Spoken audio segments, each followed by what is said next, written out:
आदरणीय महानुभाव नमस्कार। सुनौलो टेलिभिजनमा हार्दिक स्वागत छ यहाँलाई।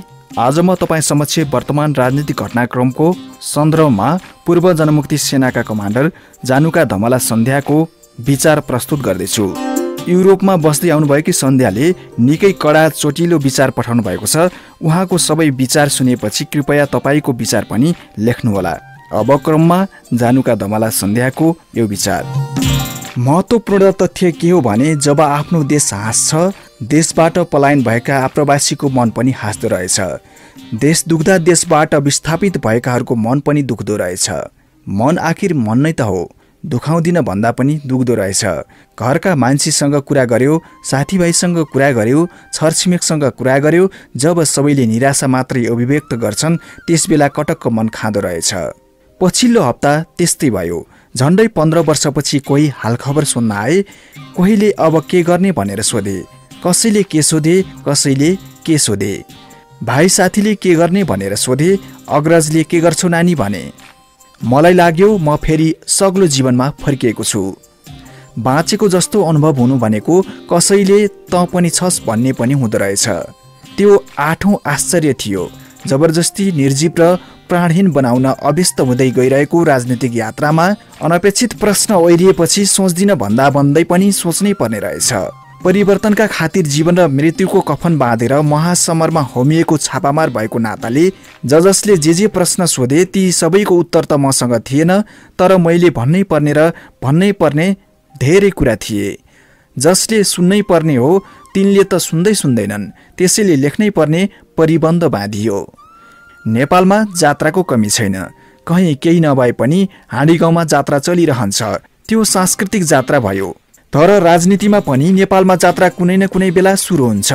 पछिल्लो राजनीतिक जात्रा त्यस्तै छ। एउटा पात्र संविधानमाथि धावा बोलेर तमासा देखाउँछ, अरू पात्रहरू संविधान जोगाउने विलासमा रमाउँछन्। आकार र तौल फरक भए पनि सबै एउटै बारीका मूला जस्ता छन्। कोही हास्य व्यङ्ग्यबाटै म जनताको अधिकार स्थापना गर्छु भन्छन्, कोही जादुमय शक्तिको दाबी गर्दै जनताको अधिकारको वकालत गर्छन्। जादुगर दाबी गर्ने मैले यति र उति मान्छे खुसी पारे भन्छ। उन्मत्त साँडेको सानमा देशमा शासन गरिरहेको पात्र मभन्दा ठुलो देशभक्त कोही छैन भन्छ। हात्ती मिले पनि बाली सखाप छ, हात्ती जुधे पनि देशको बाली चाहिँ सखाप नै छ।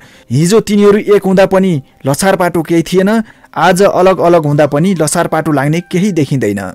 तर हिजो जस्तै आज पनि शासकहरूको दम्भ, अहङ्कार, स्वार्थको सिलौटोमा चाहिँ पिसिने हामी हुन्छौँ वा हाम्रो भावना नै हुन्छ। तिनीहरू मिले पनि हाम्रो भावना र विचार बलात्कार हुन्छ, तिनीहरू जुधे पनि हाम्रो निष्ठा, त्याग र योगदान बलात्कार हुन्छ। मसला पिस्ने हातले बारुद पिस्नुपर्छ भनेर प्रशिक्षित गर्ने तत्कालीन कमान्डर अर्जुनलाल श्रेष्ठ अहिले पनि बेपत्ता सूचीमा छन्। अर्जुनलाल सम्झँदा म जीवनमा पहिलो पटक कम्मरमा बाँधेको TNT ग्रेनेड सम्झन्छु। देब्रे काँध हुँदै दाहिने कम्मर मुनि झुन्डाएको भरुवा बन्दुक सम्झन्छु। पहिलो पटक पड्किएको बन्दुक र त्यसबाट निस्केको बारुदको मिठो गन्ध सम्झन्छु। प्रमाणित छापामार भएपछि औषधिको झोला, बन्दुक, कलम र क्यामेरा बोकेर युद्ध मोर्चामा निस्केको कुराले अहिले पनि कुतकुती लगाउँछ। युद्धको मोह, लडेका युद्ध, युद्धका विभीषिका सबै तपसिलमा राखौं। शान्ति सम्झौता भयो। लड्दा लड्दैका सिपाही बोलाएर शान्तिका नाममा एउटा खोरमा हुलियो। 7 मुख्य र 28 सहायक शिविरमा हामी थन्कियौं। शान्ति प्रक्रियालाई तार्किक निष्कर्षमा पुर्याउन भन्दै हामीलाई जसै हामी शिविरमा हुलियौं त्यसपछि सुरु भयो हामी बीच वर्ग परिवर्तन र उत्थानको अभ्यास। त्यसपछि सुरु भयो सर्वहारा वर्गबाट बुर्जुवाकरण। त्यसपछि सुरु भयो शान्ति र क्रान्तिका नाममा धोकाका श्रृङ्खला। त्यसपछि सुरु भयो परिवर्तनका नाममा सिपाही र जनतामाथिको विश्वासघात। त्यसपछि सुरु भयो हाम्रा भावना र विचारमाथि अत्याचार। समग्रमा त्यसपछि हामी बाटो गुमाएका बटुवा भयौं र अहिलेसम्म पनि त्यही रूपमा छौं। भन्नलाई के भनियो लेखेर सकिँदैन। अफसोस जनमुक्ति सेनाको शिविरबाट निकालिएका 18,230 जनमुक्ति सेनाको विवरण अहिलेसम्म छैन। त्यो कसैसँग छैन।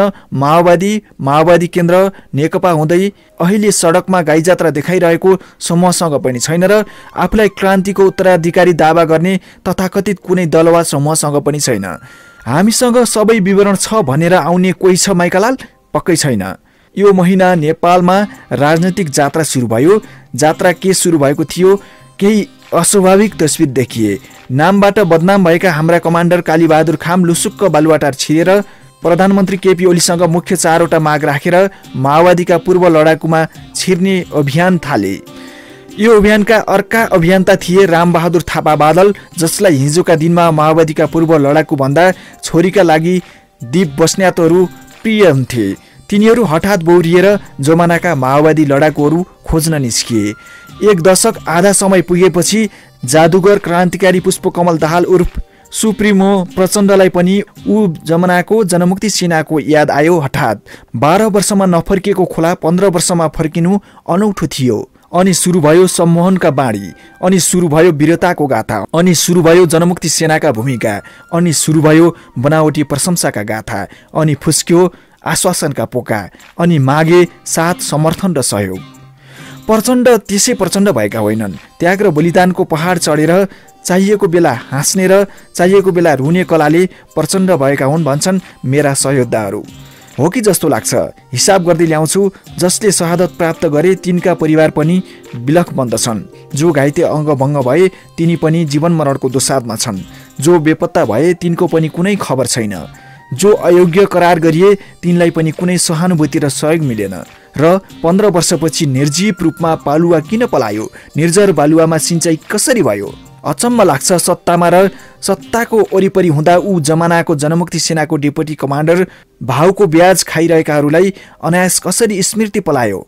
यत्रा वर्ष सत्ताको चाख्नीमा डुबिरहँदा तिनका आदेशमा प्राण न्यौछावर गर्ने सिपाही तिनका गिदीमा किन घुसेनन्?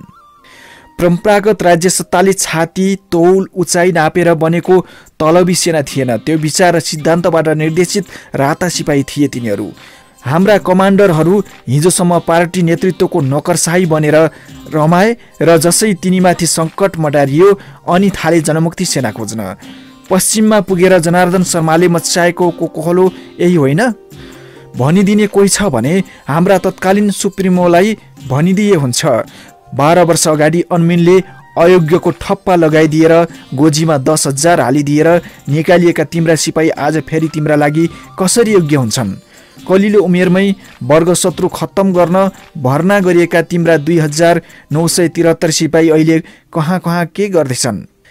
कहाँ छन् तिम्रा 18,000 योग्य र 4,000 अयोग्य सिपाही? दुश्मनको शिर छेदन गर्दा योग्य हुने, तिमीलाई सत्तामा पुर्याउन योग्य हुने, तर तिमी सत्तामा पुगेपछि अयोग्य हुने परिभाषामा बाँधिएका कहाँ छन् ती सिपाही? ऊ बेला तिमीले भनेको दायित्व पुरा गर्यौ, निभायो आफ्नो कर्तव्य? खोइ तिम्रा सिपमूलक कार्यक्रम, खोइ तिम्रा भरपोषण? मुट्ठी भरका पार्टी नेतृत्वको भरपोषण मात्र तिम्रो क्रान्तिको परिभाषा हो भने भाडमा जाओस् तिम्रा क्रान्ति। होइन भने 10 वर्ष 2068 असारदेखि आन्दोलनमा उत्रिएका तिम्रा पूर्व सिपाहीले के पाए? कहाँ पुग्यो तिम्रा सङ्क्रमणकालीन न्याय संयन्त्रका फुर्सा पोका? कुन वर्ग उचाल्यौ, कुन वर्ग पछार्यौ? हामीलाई एउटा ढोकाबाट निस्केर अर्को ढोकाबाट पस्ने भनेर निकालिएको हो। खोइ त्यो ढोका? अहिले रमाइलो लाग्छ। हाम्रा कमान्डरहरू विलास र आम्दानीको ढोकाबाट छिरेर कहिले निस्किएनन्। आफ्ना सिपाहीहरूलाई चक्रव्यूहभित्र छिराउने अनि आफूहरू चाहिँ रोग भोग र शोकले अभिमन्युहरू मरेको तमासामा रमाइरहने नेतृत्व पाएकोमा हामीलाई गर्व छ। किनकि राजनैतिक महाभारतमा हार्दै जाँदा तिनलाई फेरि प्रतिबद्ध सिपाहीको अभाव भएको स्पष्ट देखिएको छ। विदेशीले गोर्खा सैनिक मन पराउँछन् भनेर अहिले थाहा भएको छ। गोर्खा अर्थात् नेपाली सेना इमान र प्रतिबद्धतामा चुक्दैनन्। भलै भूपी शेरचनको वीर र बुद्धुको सूत्र लागु होस्, हाम्रा मान्छेको डिएनए नै त्यस्तै रहेछ जस्तो लाग्छ। हामी सस्तैमा किनिने, सस्तैमा बेचिने र सस्तैमा मर्ने जीव रहेछौँ र हामीप्रति हाम्रा प्राय शासकहरूको आसक्ति हुने रहेछ। निसन्देह अहिले पनि जनमुक्ति सेना नेतृत्वविहीन छन्। न तिनको कुनै सङ्गठन छ, न भए पनि तिनको कुनै प्रभावकारिता। प्रचण्ड, वैद्य, बाबुराम, बादल, किराँती, विष्ट, आहुति सबका आफ्नै मण्डली मात्र छन्। त्यस्ता मण्डली जो समग्रमा होइन अंशमा मात्र जनमुक्ति सेनाको आदर्श बोक्नेछन्। त्यसैले अहिले बजारमा उनीहरूको लिलामी सुरु भएको छ। बलको बल लागेको छ। यसमा पनि दुई थरी डम्फु बज्न थालेको छ। एउटा जनमुक्ति सेनालाई अनेक प्रलोभन देखाएर अलग थलग गर्न चाहन्छ। त्यसैले घाइते अपाङ्गको निशुल्क उपचार र प्रमाणपत्र 1-2 लाखको हड्डी फालिएको छ। अर्को पुरानो विरासतको व्यापार गर्न चाहन्छ। केरुङबाट ल्याएर धुन्छे त्रिशुली ककनी हुँदै बालाजुमा मैजारो गरिएका च्याङ्ग्रा सर खरिद बेचबिखन गरिएका लडाकुलाई भावनात्मक सौदाबाजी गर्न उद्धत छ। म नैनबहादुर तामाङ, कमरेड मुनाल, कमरेड अजयहरू कुहिएर उपचार नपाएर सडकबाट जीवन याचना मागेको हेर्न अभिशप्त मान्छे। यिनै रामबहादुर थापा उर्फ बादल नेतृत्वको मन्त्रालयमा जनमुक्ति सेनाको सदस्य सडकमा कुदिरहँदा घाइते सिपाहीले उपचार नपाएर मन्त्रालयको गेटमा विष सेवन गरेको हेर्न अभिशप्त मान्छे। तर शरम लाग्नेहरूलाई नलागेपछि हामीले छिछि भनेर मात्र नहुँदो रहेछ। कमरेड नैनबहादुर तामाङको नाममा उपचार खर्च बापत 5 लाख निकासा गरेर 3 लाख घाइतेलाई दिएर 2 लाखले आफ्नो गोजी भर्ने को हो त्यो? हाम्रा कति कमान्डरले यसरी गोजी भरे होलान्? चितवनमा चप्पल पड्काउने कमान्डर काठमाडौँमा पर्सनल भेहिकलको मालिक कसरी भए एउटा हातको औँला गन्ने वर्षमा? विचारले लय सिपाही बेचेपछि दौलतले लडिने लडाई लडे भएन र? लड्नुहोस्, हाम्रो शुभकामना छ र रहन्छ। पार्टी एकताको नाममा भएको स्वार्थ एकता भाँडिएपछि चाहिने हो पियाले? राजनीतिक वेश्यावृत्ति गर्नेहरूको अड्को फड्को फुकाउन मात्र चाहिने हो पियाले? राजनीतिक सौदाबाजी नमिल्दा मात्र चाहिने हो पियाले? शहीद, घाइते, बेपत्ता परिवार र राजनीतिक स्वार्थ कमजोर हुँदा मात्र सम्झन पर्ने व्यापारको साधन हो? कमरेड निर्लज्ज हुनुको सीमा हुँदैन? अस्ति पेरिस डाँडाबाट लखेटिएका सिपाही हेरेर बबरमहलको बाबुराम भट्टराईको मुख्यालयले गरेको हाँसो ठट्टा देख्दा सुन्दा अनुभव गर्दा पनि नोम्लिएको रगत उमाल्ने गरी आएको अहिलेको याचना घृणायोग्य छ, खेदपूर्ण छ। हिमालमा, पहाडमा, तराईमा, अरबमा, खाडीमा, झाडीमा रहेका पूर्व जनमुक्ति सेनाको एकाध व्यक्ति र कमान्डर सङ्कलन गरेर सबै हाम्रो भन्ने दाबी कसैले नगर्दा हुन्छ। हामीलाई बेचेको मूल्यमा केही वर्ष सत्ताको स्वाद लिएका नेतृत्वहरूले हेक्का राख्दा हुन्छ, सत्ता स्थायी हुँदैन। हामी सङ्गठित र एकत्रित भएको बेलामा तिम्रा नेतृत्व पनि स्थायी नहुन सक्छन्। प्रिय कमान्डरहरू, अपहेलना र अवमूल्यनको मूल्य तिम्रो आत्मा प्राण भर्नु मात्र होइन भनेर सबैले बुझ्नुपर्छ। कमान्डरहरू दास हुँदैमा सबै सिपाही दास हुनुपर्छ भन्ने कुनै शास्त्रमा नलेखिएको पनि हुन सक्छ। एउटा कुरा पक्का छ, जुन वर्गका लागि लडाई युद्ध लड्यौँ त्यो वर्ग नै अहिले हामीलाई सङ्घर्षको आह्वान गर्ने पार्टीबाट विलुप्त छ। 10 वर्षको जनयुद्धको यो सबैभन्दा अँध्यारो पाटो हो।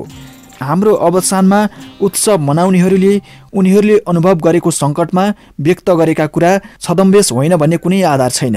सयोद्धा कमरेडहरू, छदम्बेसी कमान्डरहरू र नेतृत्वबाट सतर्क रहौँ, सावधान रहौँ। एकपटक त बेचियौँ, पटक पटक आफूलाई नबेचौँ। लाल सलाम।